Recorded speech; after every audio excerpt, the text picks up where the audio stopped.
Several years ago, I sold my first weekly put on Coca-Cola. I still remember that I collected $38 in premium for taking on an obligation that did not seem like anything out of the ordinary.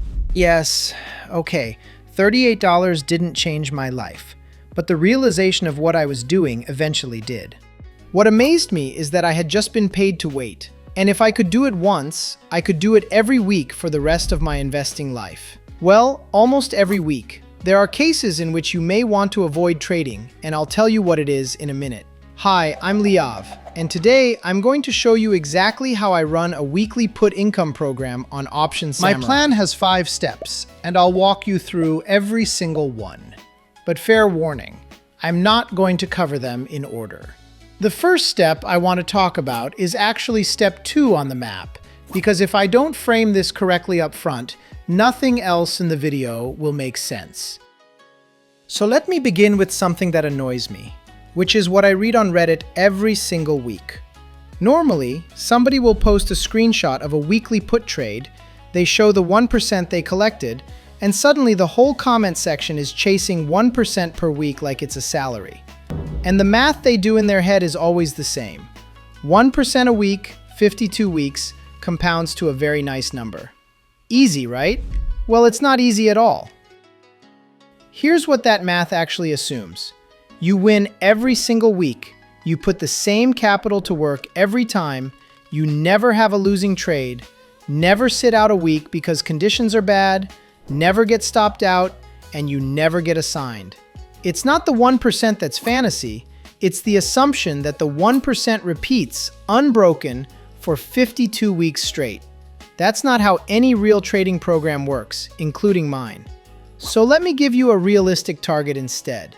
A sustainable weekly put program lands somewhere around 10 to 20% yield on the capital you put to work over a full year. Some weeks you'll make your 1%. Some weeks you'll sit out because the setup isn't there. Some weeks you'll take a loss on a trade that goes against you. By the way, that take a loss part is where lots of people I know get tripped up. There's a right way to take a loss and a wrong way, and the difference is bigger than you'd think. I'll tell you about it a bit later. For now, I'd say that an easy way to explain what I mean is this. When you add all of the trades over a real calendar year, 10 to 20% is a very good profit.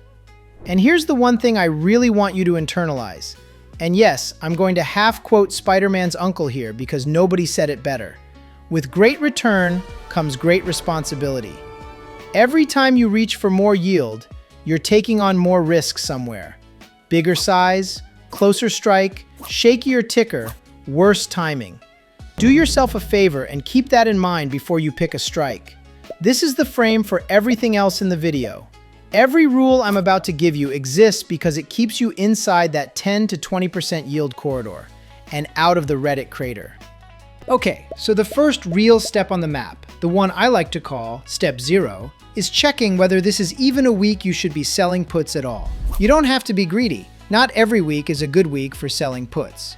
Personally, there are a few situations where I just skip the week entirely.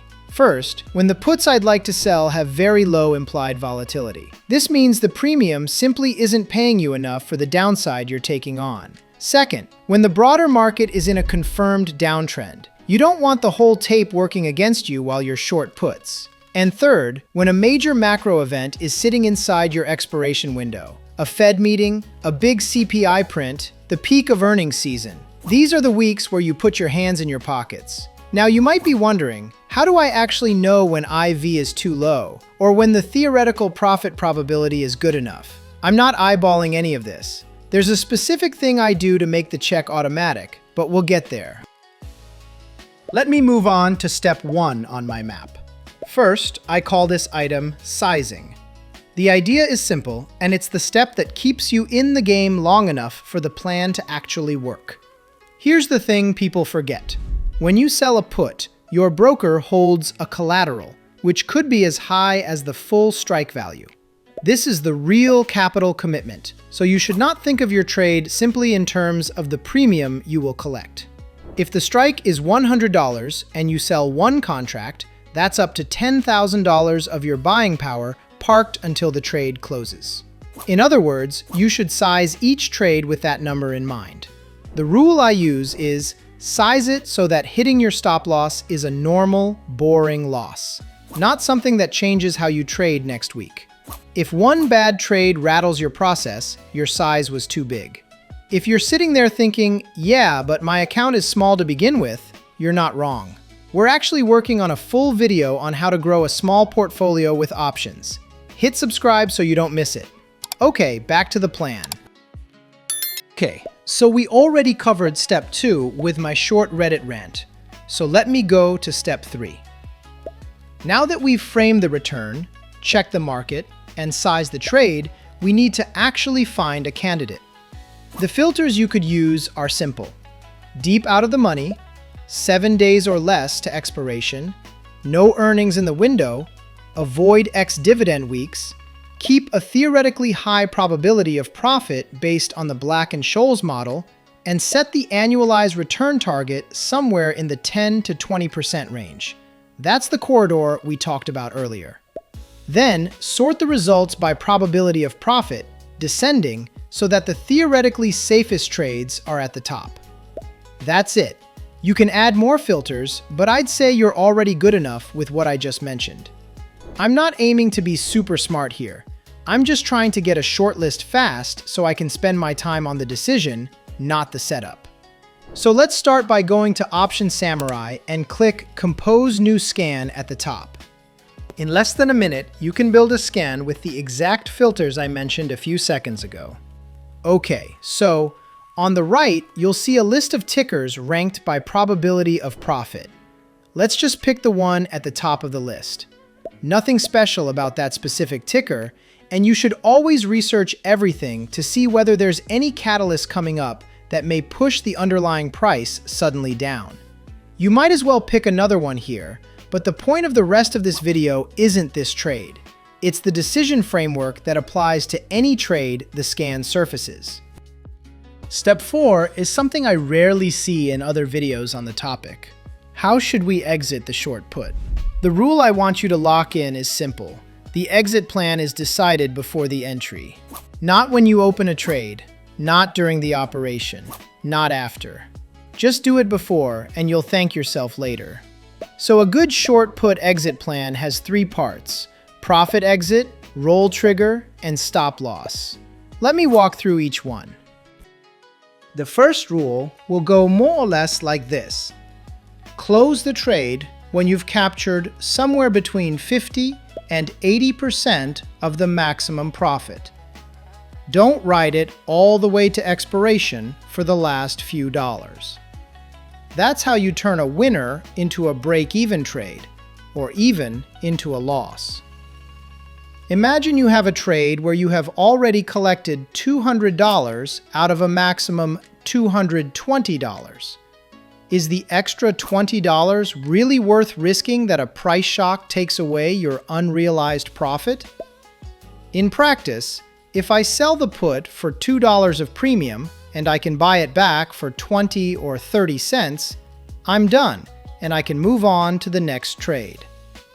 Quick question. Are you a 50% closer, an 80% closer, or a let it ride to expiration kind of trader? No wrong answers. Well, okay, maybe one wrong answer if you end up losing money, but still, drop your comment below. I want to see the split. The second rule I use is about rolling. There's quite an extensive theory on when and how to roll, and perhaps we'll do a video about that in the future. But for now, just think of it in a simple way. If the stock drops and touches or breaches your strike, you roll the position down and out for a credit. Down means a lower strike, out means a longer expiration. And it has to be a credit. If the roll costs you money to put on, you're not rolling. You're just paying to delay a problem. Oh, and one more thing. You generally roll once or twice.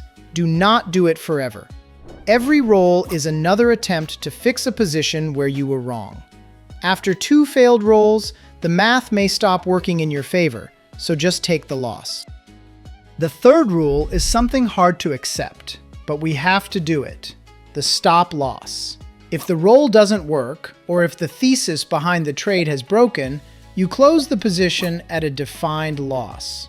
This is a short-term strategy. Do not let a one-week trade become a long-term position by accident. Every week, a small number of trades will hit this branch. That's perfectly natural, and it does not make you a bad trader. The whole point of writing the exit plan before the entry is that when this moment arrives, the decision has already been made. You're just following the branch. Quick note before we close, because I know someone's going to ask. What if you do get assigned? Honestly, when you sell deep out-of-the-money weekly puts and you manage them actively, assignment is rare. And there's a mechanical reason for that. Assignment really only happens when the option has no time value left. As long as there's extrinsic value in the contract, the counterparty is better off selling it than exercising it, because exercising throws that remaining premium away.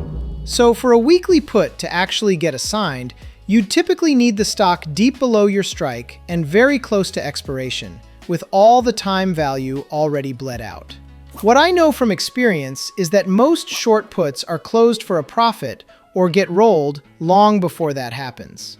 But if it does happen and the stock pays a dividend, you have another option. Take the shares and stock the wheel. Sell covered calls against the position, collect the dividend, turn a losing short-term trade into a deliberate long-term one. However, I want to be really clear about this. That's a conscious decision to convert a short-term trade into a long-term position. It should not be the plan. I would see it as more of a fallback you take deliberately with your eyes open. If you want to see how Option Samurai helps you optimize your wheel strategy, you can click on the link at the top right corner of the screen. And that's my weekly put income plan. You have 5 steps, 1 realistic yield target, 3 exit rules, and a rare pivot if things go sideways. If this video made weekly puts feel more like a process and less like a gamble, that's exactly the goal.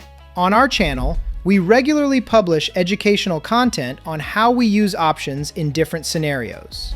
For instance, we recently covered zero loss risk option trades, and spoiler alert, most of what YouTube tells you about those is wrong. Everyone frames them as free money setups, and that framing skips the part that I'd actually want to see as a long-time options trader. If you've ever scrolled past one of those thumbnails and wondered what the catch was, that video is the natural next step. And if you think these deep dives will help you become a better options trader, you can keep learning about options trading by watching this video.